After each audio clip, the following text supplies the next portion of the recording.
Hello? What do you mean, hello? Where are you? What's going on? You better stop messing around. The voice of my husband over the phone was trembling. He seemed very angry. What? What's got you so upset? How could I not be upset? Today is our son's graduation. Where the hell are you on our son's graduation day? Our son? I asked back, raising the end of my sentence, to which my husband shouted in frustration. Yes, our son. Everyone else is here with their families for the ceremony. It's just me here alone. Isn't it normal for families to attend graduations together? He seemed quite angry, but that doesn't concern me now. I continued without caring. I don't have a family. On the other end of the line, my husband gasped in surprise. Doesn't he realize what he's done these past 13 years? How he's treated me? That's fine by me. Whether he realizes it or not, I'll live my life the way I want. I won't let you have your way anymore. I am Katie, a 40-year-old housewife working part-time. I've been married to my husband Mason, who always says, "Being a housewife must be nice because it's easy." I'm jealous. For 13 years. I've been hearing this about being a housewife since the beginning of our marriage. But what shouldn't be forgotten is that originally, it was Mason who said, "I want you to be a housewife for the kids." Did he forget he said that? It's just so frustrating. Also, once the kids got a bit older, he started saying, "Housewives are just unemployed parasites, aren't they?" He treated me as if I was worthless. Mason's seemingly sarcastic remarks about me increased as the children grew. It got so bad that I started working part-time a few years ago, but then he mocked. "It's just part-time, after all." Treating me the same. Time flies, and now our eldest, Richard, is 18, and Sean, the younger, is 15. I say our, but I share no blood with these two. They are my stepchildren. When I married Mason, the kids were 5 and 2 years old. Time has flown, but it hasn't been easy getting here. I've been told having kids might be difficult for me. When Mason asked me out, I nervously told him this. I've had irregular periods since I was young, and the doctor told me, "You won't have trouble living a normal life, but having children might not be possible." So, when I found out Mason had stepchildren, I was honestly happy. "These kids have had a hard time because of my bad taste in women," Mason confessed with a guilty look after we decided to get married. The reason for his divorce from his previous wife was apparently her affair. Hearing that, I did my best to encourage Mason. "It's not your fault. We'll be fine with the kids. Let's raise them carefully together so they won't feel lonely." Katie, thank you. Mason's income is, to put it kindly, not high. I really wanted to work full-time too, to help support our family. But after hearing that, it wasn't possible. "I think it's very important for the kids to have a mom at home. So, I want you to be a housewife and provide them with a sense of security." All right, I understand. Managing on just Mason's income was extremely difficult. We revisited our expenses numerous times, cutting wherever we could. Entertainment, beauty expenses, and I even tried not to buy any new clothes. But I couldn't let the children feel any inconvenience. If anything had to be cut, it would be from my share. I truly believed that. At first, I think Mason was grateful, saying, "I feel bad for making you struggle, thank you." But at some point, Mason started to look down on me. "You're not particularly beautiful or young, so why don't you try to improve yourself?" It's embarrassing. I do wear makeup. "I take care of myself as much as I can." but I don't have as much money or time as before we were married." It hurts when you say things like that. It was different from when I was single and only had to think about myself. As I spent more time and money on the children, the time and money I could spend on myself decreased. And housework? Mason used work as an excuse and didn't do any of it. I asked for help a few times, but he refused every time. "I have you handle it because I trust you. Besides, the kitchen is a woman's kingdom," he'd say, as if I asked to be left alone with all the responsibility. The man I thought was manly and wonderful before we got married had turned into just a henpecked husband. The only solace was the children. Right after we got married, the kids were 5 and 2. Maybe if they had been younger, they wouldn't have been so shy, but Richard, in particular, had a strong rejection towards me. "I want Mom." "You're not my mom." "Richard." I was close to tears myself as I hugged the crying Richard. But little by little, it seemed they began to open their hearts to me. However, an unexpected hindrance began to appear. And that was Mason. He should have been the biggest supporter, but I never thought someone so close could become an enemy. Probably, Mason couldn't stand that the children were closer to me than to him. "Katie, you've gotten fat, haven't you? That sloppy body. It's proof you can't manage yourself. Don't you kids ever become like that? It's good you're not related by blood." He criticized my body shape and then went on to thoroughly criticize my appearance as well. "People are done for when they stop caring about their appearance. Since Katie is unemployed, she probably loses all sense of beauty because she doesn't meet people. You kids be careful not to become like that, you hear?" Faced with such remarks, I couldn't stay silent. "Can I say something?" "It's fine if you think that or tell me directly, but please stop belittling me in front of the kids." I was concerned not just about my feelings, but the possibility of the kids picking up Mason's way of speaking. That was the last thing I wanted. Children who are still growing absorb everything around them, good or bad. Mason, their dad, gleefully looking down on me, their stepmom, was not something I wanted to show them. What's that supposed to mean? You're just upset because you're being told the truth. Don't use the kids as an excuse. Yes, it's incredibly unpleasant to be told that. But more than that, I'm really concerned about the children's futures. Shut up. Don't blame others. What I'm saying isn't bad-mouthing, it's just the truth. It's ridiculous to say you can't speak the truth.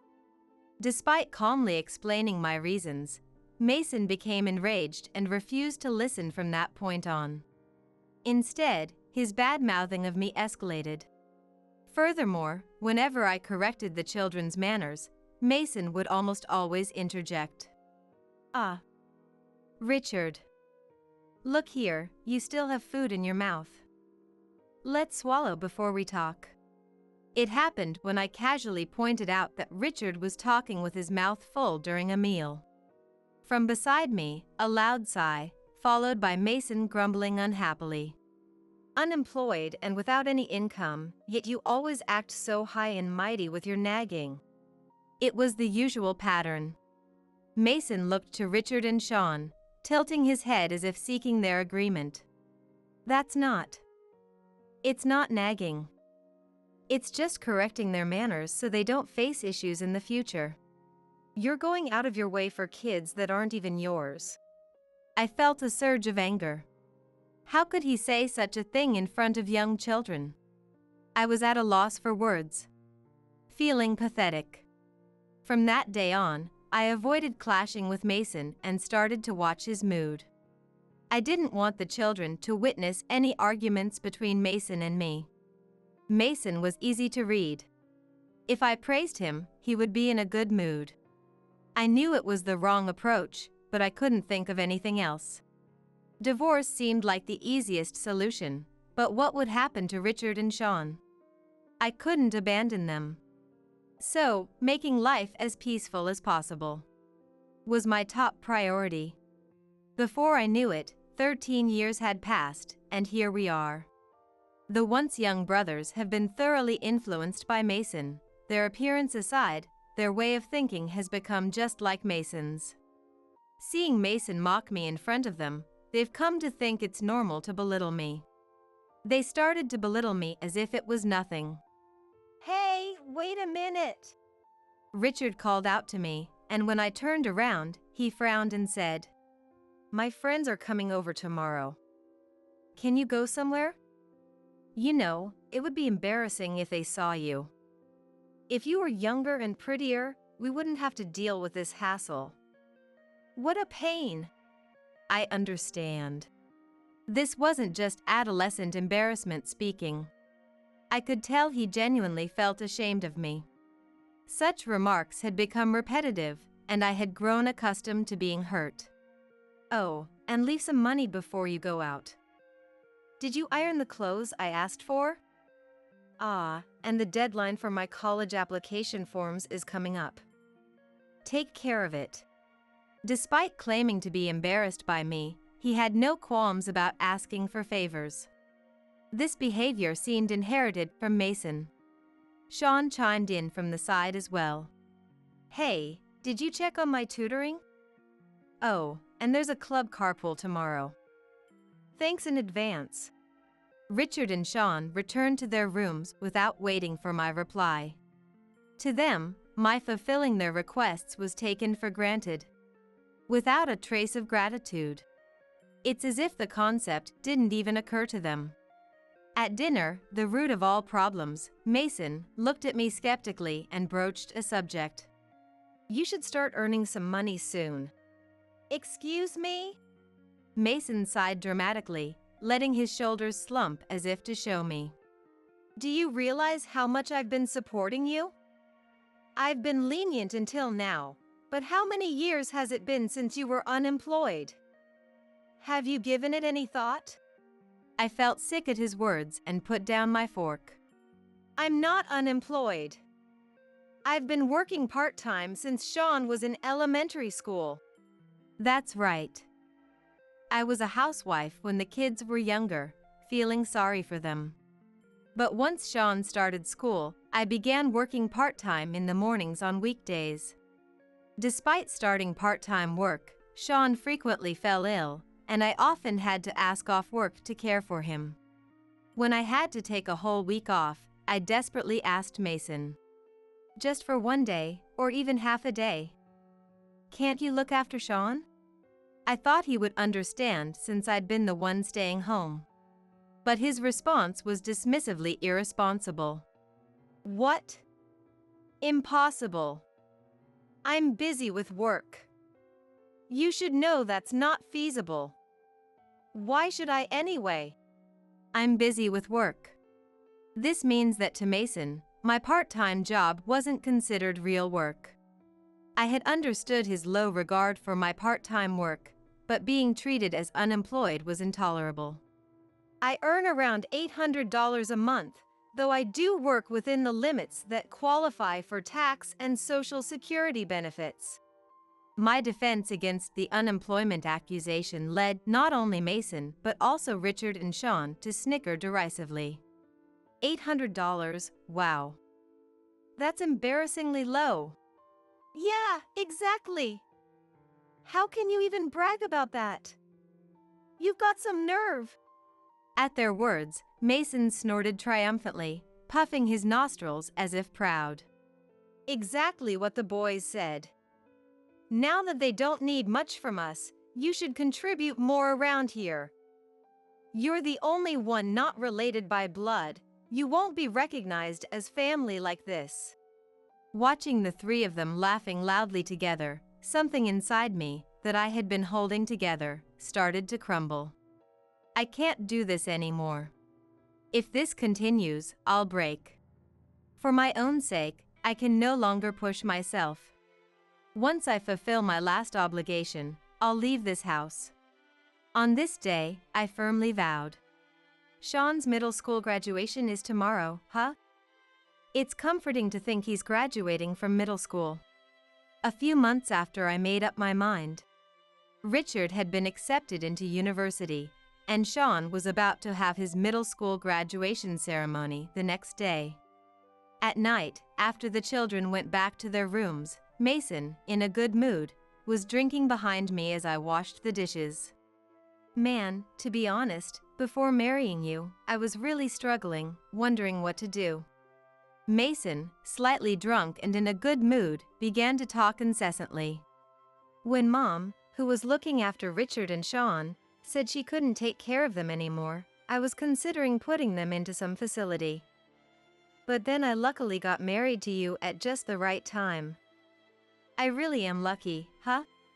I had vaguely heard about this from Mary, my mother-in-law, shortly after we got married. Mason had taken custody of the children, but he mostly left their care to Mary. It must have been physically tough for the nearly 60-year-old Mary to take care of two young children.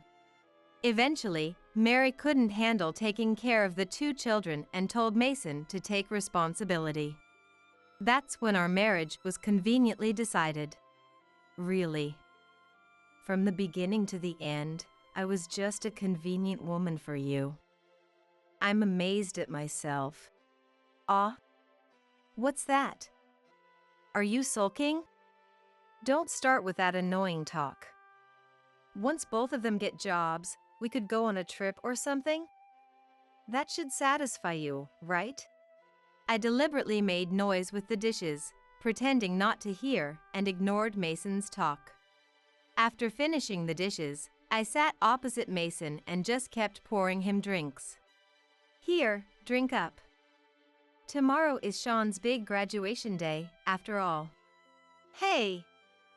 That's right. You can be thoughtful sometimes, huh?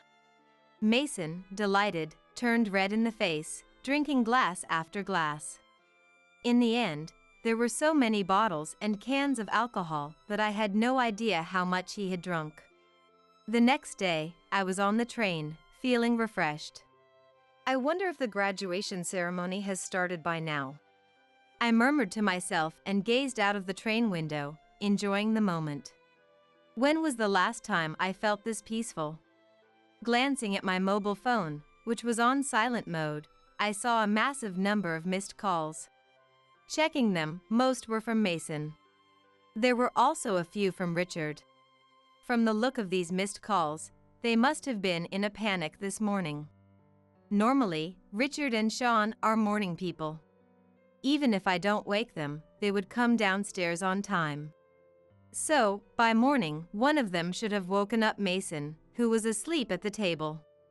I had also left several alarm clocks around Mason out of mercy.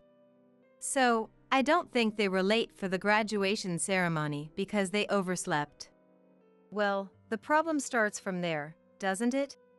I left behind the suit, tie, socks, and everything else Mason was supposed to wear for the graduation ceremony in the closet and left the house. To show mercy, they were all cleaned or freshly laundered. Normally, that should be enough for anyone to get ready on their own. But Mason isn't normal.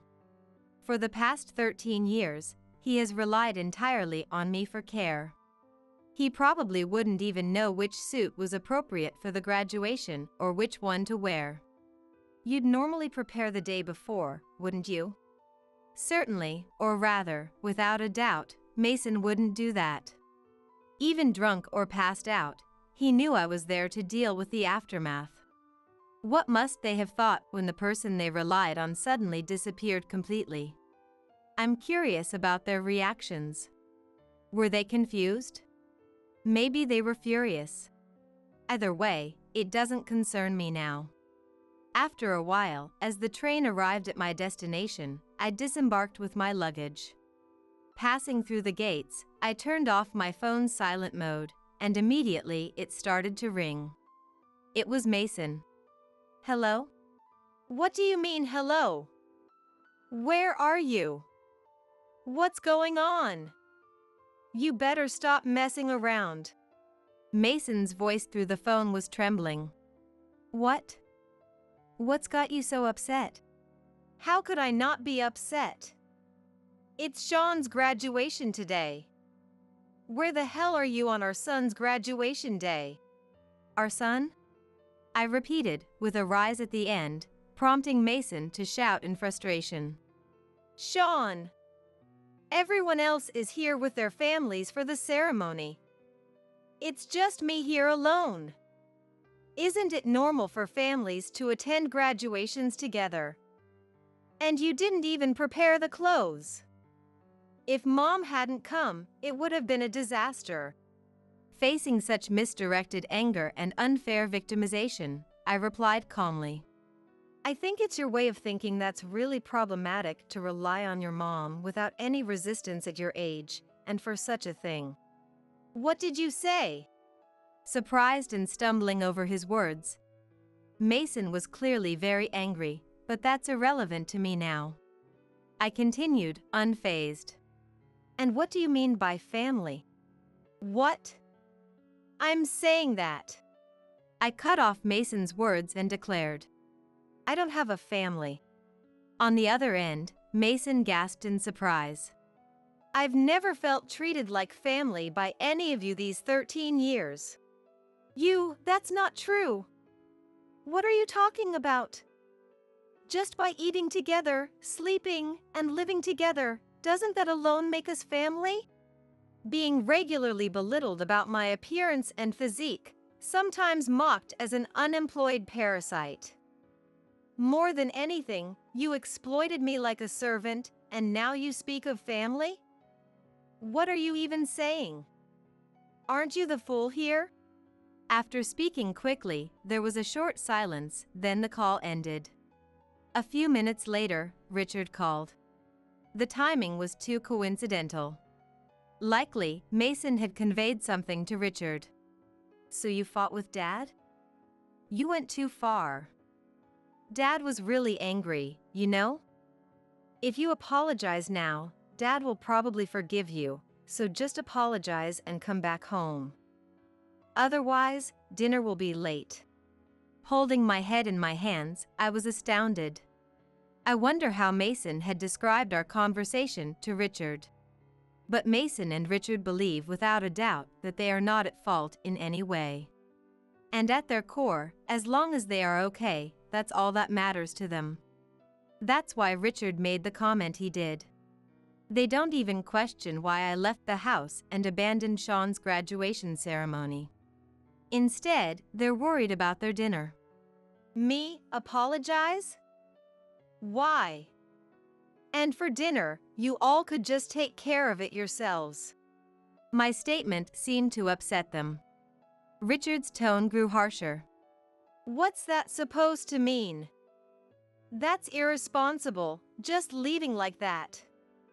You were being fed and taken care of by Dad. Do you understand that? I've thought this for a while now, but you should be more grateful. Mason's words come to mind. Who do you think you're living off of? I've heard that line many times. Mason's mantra has seemingly seeped deep into the children as almost a curse.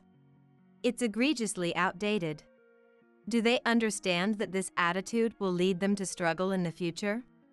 I let out a small sigh and told Richard. You and Sean really are just like Mason. Huh? What's that out of nowhere? Of course we are, we're family. Yes, well, you might want to be careful then. You're not suited for modern marriage.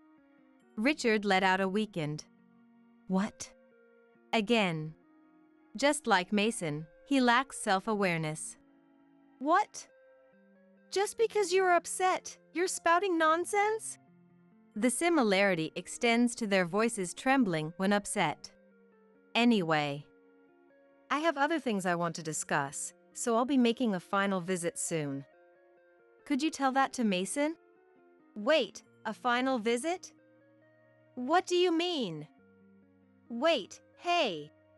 I can't wait. Goodbye.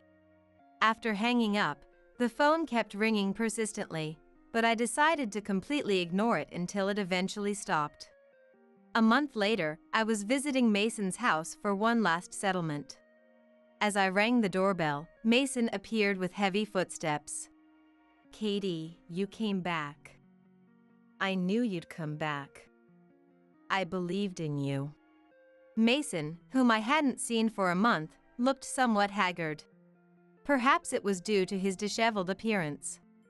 His clothes were wrinkled and dirty, and his complexion wasn't good. Above all, he exuded an air of utter exhaustion, completely lacking in energy. As he approached me, Mason tried to grab my shoulders in desperation, but I quickly shrugged him off. Don't touch me, please. We're not family or anything anymore. What?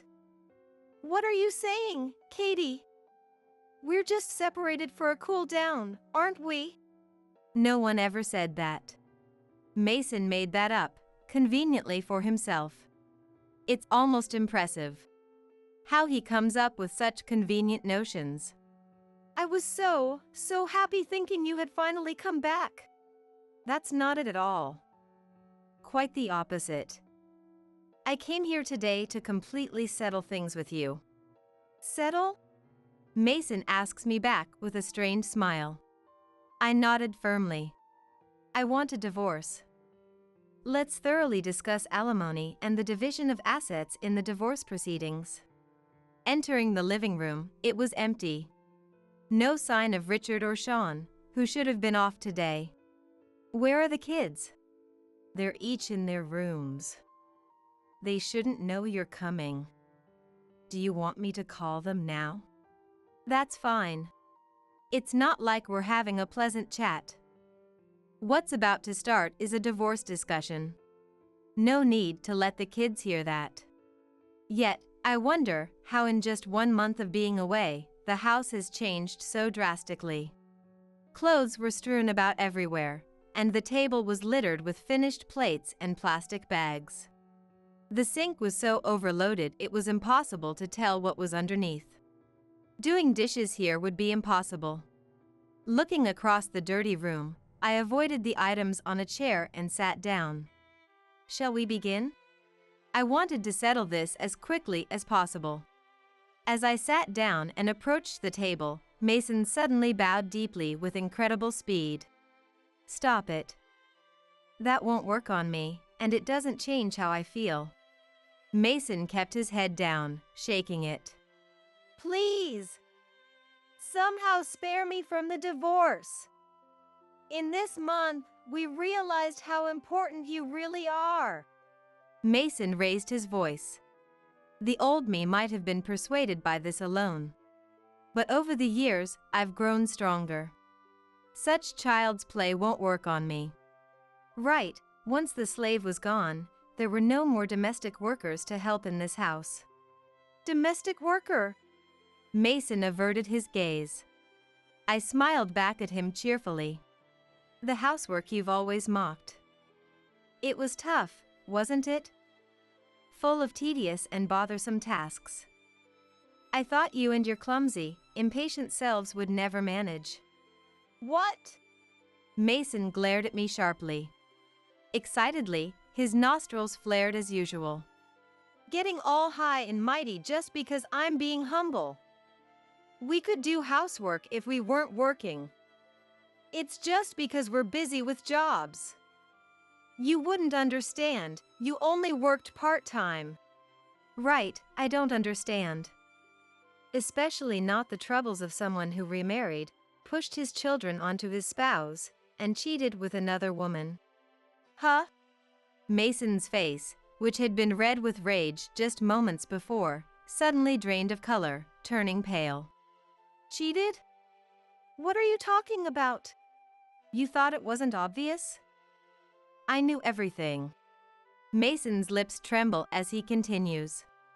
If you knew, why act normal all this time, and now divorce?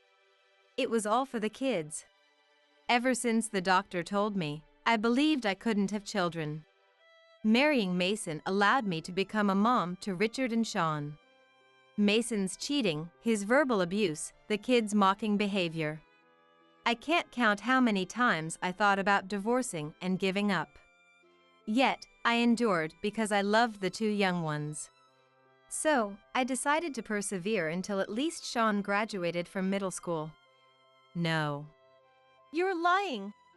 Turning towards the voices, I see Richard and Sean, frozen in shock. Their faces paler than Mason's. Mom, I don't want anything from you. I don't expect apologies. Instead, from now on, I won't be around. There won't be anyone to help you for free.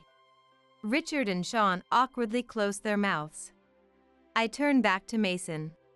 You're still cheating, aren't you? Well. His hesitation to deny it amounts to an admission. If you agree to divorce now, I won't demand alimony from her in court. Otherwise, I'm ready to confront her and even visit your workplace. What'll it be? Which do you prefer? Mason ponders deeply, sweat beading on his forehead and dripping down his cheeks. Are you really not coming back? His eyes, looking up at me, are brimming with tears. No. Absolutely not. She can't do any housework. She doesn't work either. Marrying her, there's no benefit. Mason pleads in panic. His thinking is flawed, and he seems unable to realize it. What benefit? It's time you learned. You shouldn't seek benefits in family. Tell me, what have you given me? All I remember is suffering. I'm sorry. Don't demand from others what you lack yourself. My years of resentment might have poured into those words. Mason screams and agrees to the divorce. Signing the divorce papers I brought without argument. The divorce was finalized smoothly. The alimony was agreed to be paid in installments. After the divorce, it seems his mistress quickly dumped him. He was attractive because he belonged to someone else. Once divorced, he's just a single old man. Even Mason, usually so confident, was notably downtrodden by this. Being called unattractive and without merit by both his ex-wife and mistress was a severe blow. Though it's just the truth, he can't seem to accept it. This shock has led to continuous mistakes at work. The kids seem to have changed somewhat. Especially Richard, who's desperately trying to change. The reason being, his first ever girlfriend dumped him, saying she didn't want a boyfriend so outdated. While I have no intention of getting involved anymore, I hope they can change if possible. But given their current state, it'll be a tough challenge. I've started a new life near my hometown. For the first time since before my marriage, I'm living alone. Taking this as an opportunity, I quit my previous part-time job and started looking for full-time work near my new home. It might be challenging given my age, but living alone on a part-time income is too idle. I've been overworked, but being idle doesn't suit me. If I can't find full-time work, maybe I'll consider juggling part-time jobs. Or perhaps I'll find a new hobby. That's what I'm thinking about these days. Risa, while you were away, I moved my parents' stuff into our house. What? What do you mean by that? While I was on a trip, my husband Polly had moved his parents' moving boxes into our house without asking. And on top of that, I received unbelievable treatment from Polly. You should not come back anymore. Polly doesn't want me to come back home anymore. Even though this house is where our family has always lived, Polly wants to kick me out and live with his parents. However, I had anticipated being kicked out by Polly and easily retorted, "Okay, I'll move out on my own." I sought advice from my dad, Mike, and took a certain action. First, I sent an email to someone and made a plan. I returned to America with Mike. And then, I came back to our house. I started to execute the plan as intended. Polly, who had been naively thinking he could live with his parents, was surprised by the unexpected turn of events. Actually, the plan I had made with Mike was: my name is Risa. I am a 45-year-old dietitian working in a hospital. Originally, I was supposed to follow in Mike's footsteps, but inheriting my mom's love for cooking, I became a dietitian. However, my beloved mom passed away before I graduated from college. After that, Mike started working in France, so we sold the house I was born and raised in, and I started living alone in an apartment. Being plain-looking since childhood, I've always been inconspicuous wherever I go. Moreover, attending girls' schools from middle school to university, I had no encounters with men, and I had never had a boyfriend. However, I was fortunate to meet good people wherever I went, and after graduating from college, I got married. At that friend's wedding, I met my current husband, Polly, who was 3 years older than me and a friend of the groom. He seemed like the type who would be popular with the ladies. Luckily, or perhaps coincidentally, he had just broken up with his girlfriend. His ex-girlfriend was a nurse, and it seems they broke up due to misaligned schedules and night shifts. When I mentioned that I was a dietitian with early mornings and few holidays, he was very pleased. However, at that time, I was busy studying for the national exam for registered dietitians, so I was busy on weekends. Even so, he was kind enough to send me messages, saying, "I miss not being able to see you, but good luck with your studies." Feeling a sense of destiny with him, I thought I'd like to marry him if I passed. And on the day of the exam results, he invited me out to celebrate my passing that night. Congratulations on passing. This is how I feel, would you accept it? What he handed me was an engagement ring. He proposed to me right then and there.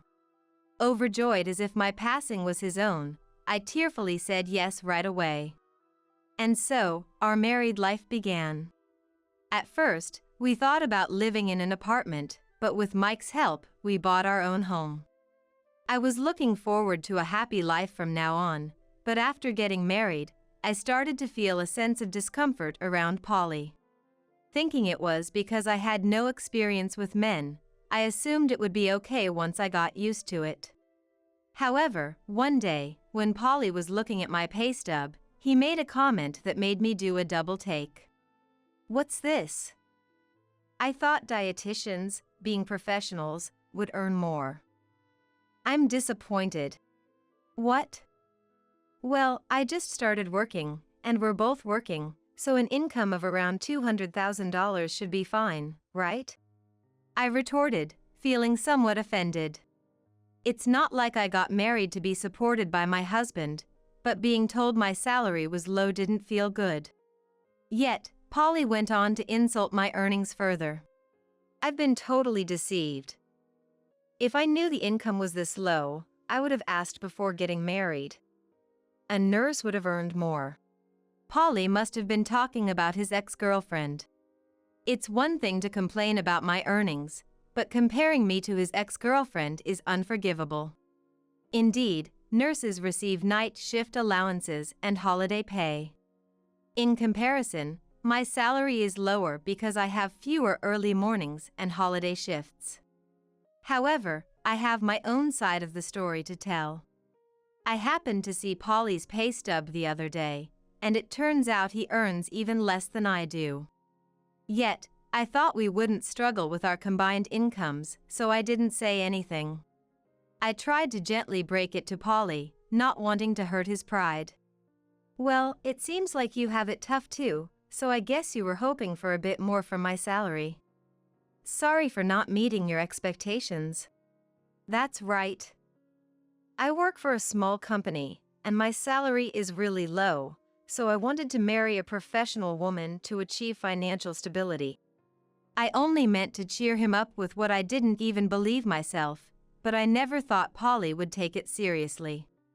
Before we got married, he was happy that my work hours were regular, but after we got married, he complained about my low income as if he had changed his stance.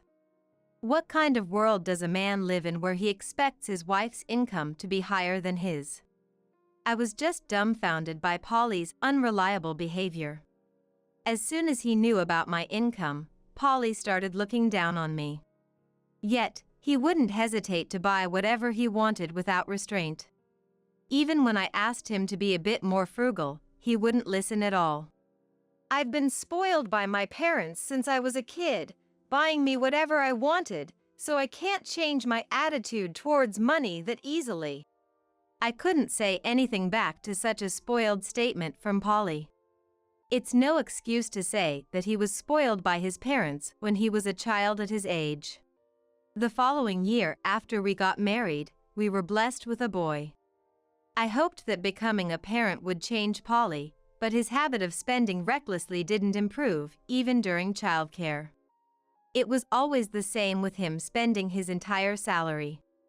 If it wasn't enough, he'd sneak money from my wallet without me noticing. While I was struggling to manage work and budgeting while raising our son, Cedric, Polly hardly contributed to childcare. As time passed, struggling through these tough days, Cedric is now preparing for his college entrance exams this year. Thanks to my careful budgeting, it looks like we can afford to send him to college. Cedric, understanding our financial situation, has been studying hard to enter a national university. Yet, Polly came up with a ridiculous idea. Because I bought a new car last year, the loan repayments are tough. Plus, there's Cedric's exams, right? So, I've decided to sell my parents' house and have them move in with us. Wait, what are you saying? Suddenly living together like that, it's going to be a problem. Why? Risa, you get along with my parents, right? If we live together, we'll get their pension and become wealthier. Indeed, I don't hate the idea of living with my in-laws. It's just that I didn't like Polly's way of making decisions on his own. In terms of finances, we've been managing well so far, so there shouldn't be a problem as long as we don't indulge in luxuries. Why do you always decide everything selfishly? Even the new car, you bought it without consulting me. That's my car, so I don't need to consult you every time. Seeing Polly's selfish behavior, this time, Cedric got furious. Dad, enough is enough. When I go to college, I might come home late from part-time jobs or clubs. If grandparents Arnold and Rothy are living with us, it's going to be awkward, right? Why don't you discuss these things properly with Mom?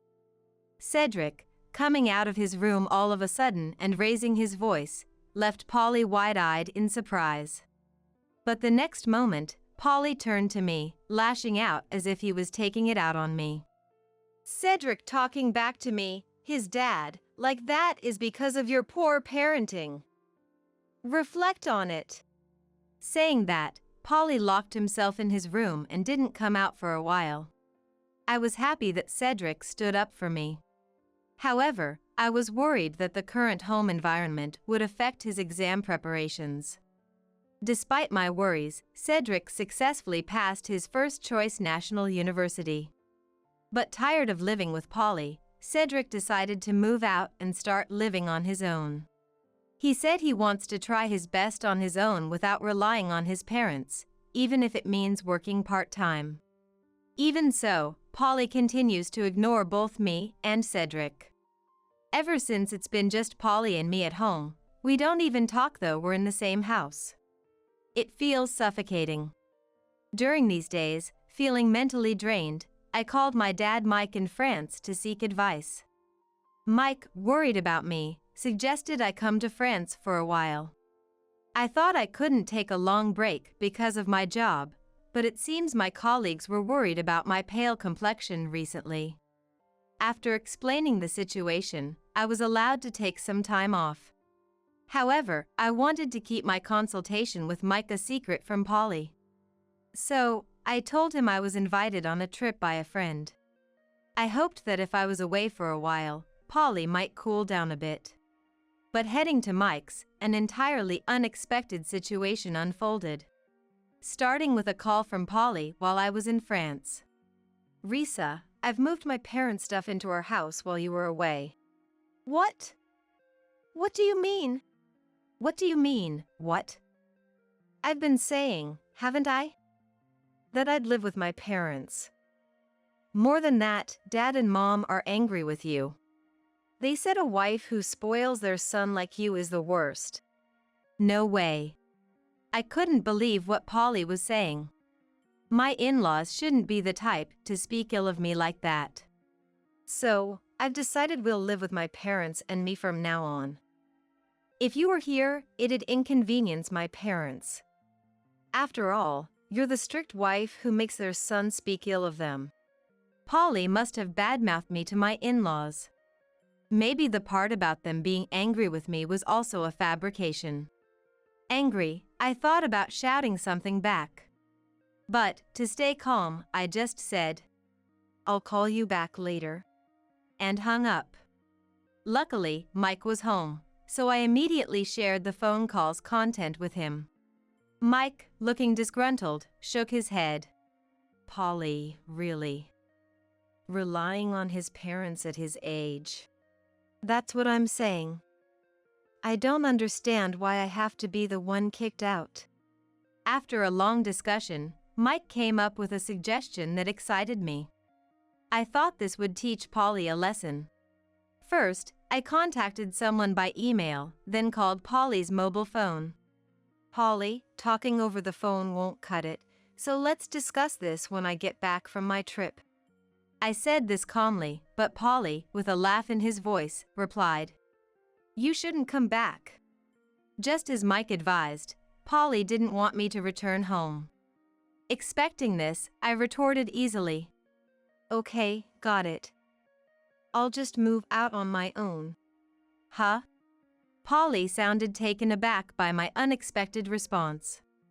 But thinking I was just bluffing, he laughed and replied, "Move out? Where to, when you have nowhere to go?" "Oh, to the place I'm currently at." "What are you talking about? You're on a trip with friends. Wait, you're not with a man, are you?"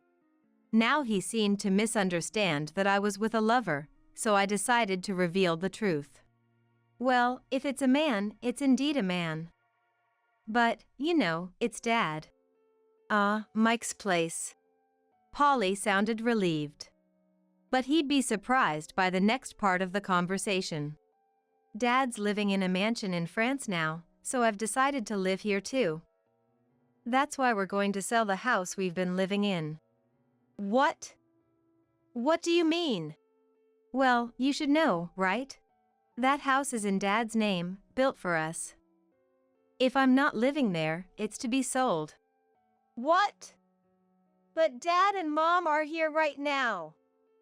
What are you going to do?" That's what I said. It's no use talking over the phone. Polly, finally grasping the situation, hung up without saying anything else. He can't possibly imagine the further tragedy waiting for him upon my return to America. A week later, I returned home with Mike, where Polly was living with my in-laws. At the entrance, my in-laws greeted us with smiles. "Mike, it's been a long time." "Yes, I can't often return to America due to work. Risa has always been under your care." While Mike and my father-in-law Arnold were exchanging greetings, Polly quietly emerged. It seemed he hadn't yet informed them about the house sale. Looking awkward, Polly just bowed his head. "Polly, the movers are coming today to pick up the stuff. Have you prepared everything?" "All your stuff is already packed." "Oh, it's not just my things that are being moved out." "Huh? Do I have to move my things out today, too?" Polly's surprised shout caught Arnold's attention. "What's going on, Polly?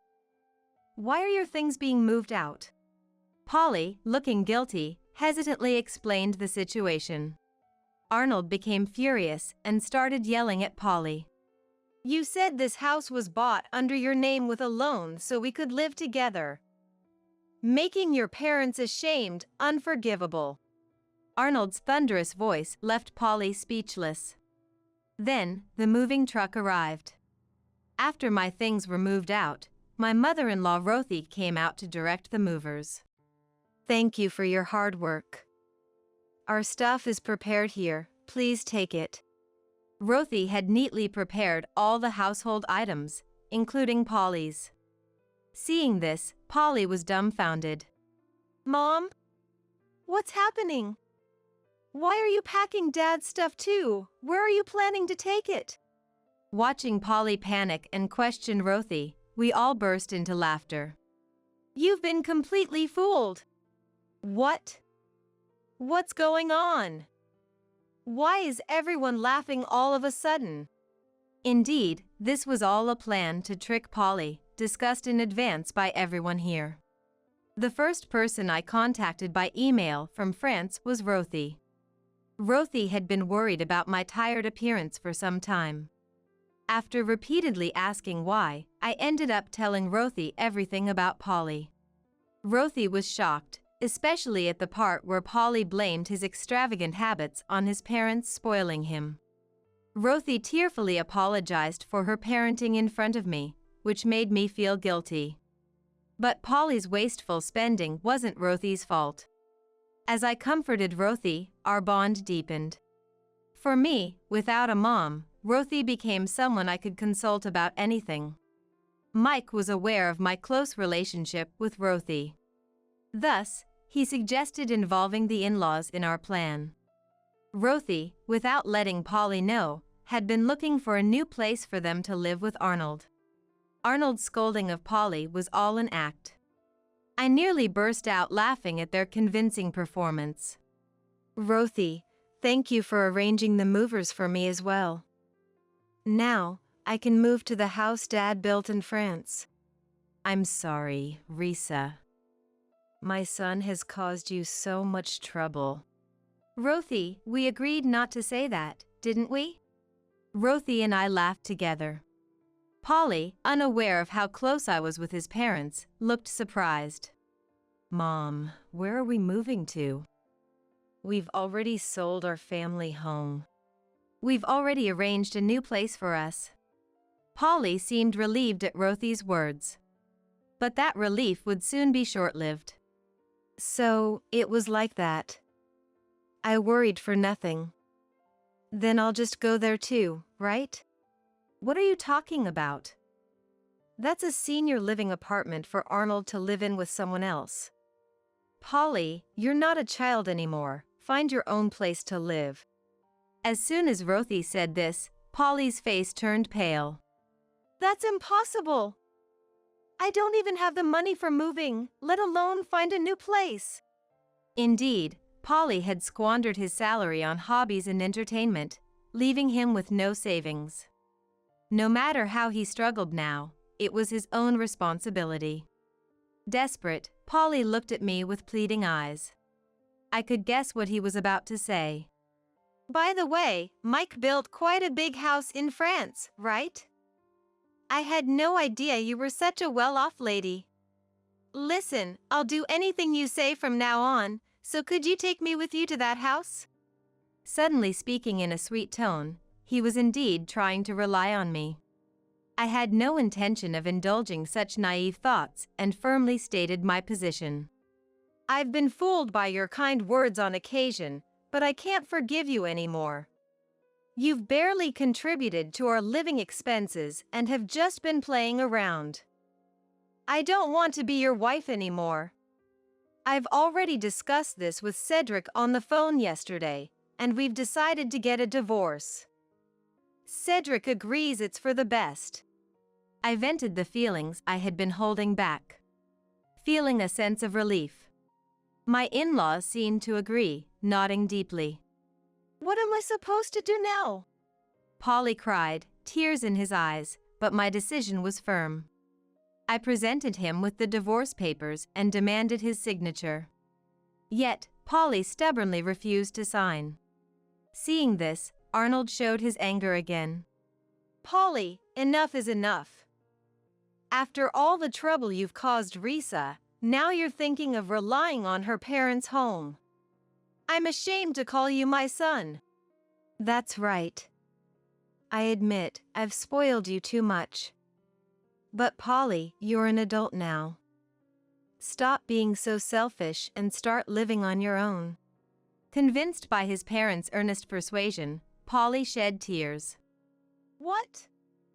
Even Dad and Mom? Do I have no allies here?" Muttering so, Polly signed the divorce papers.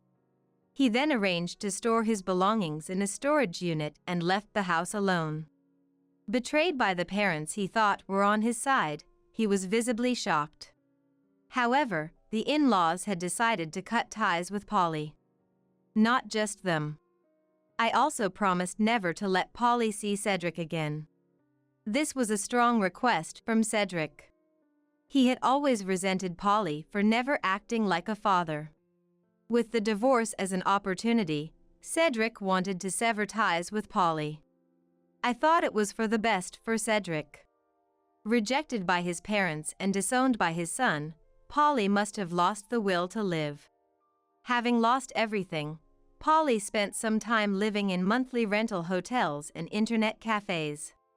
But once he received his salary, he managed to move into an apartment where he could live alone.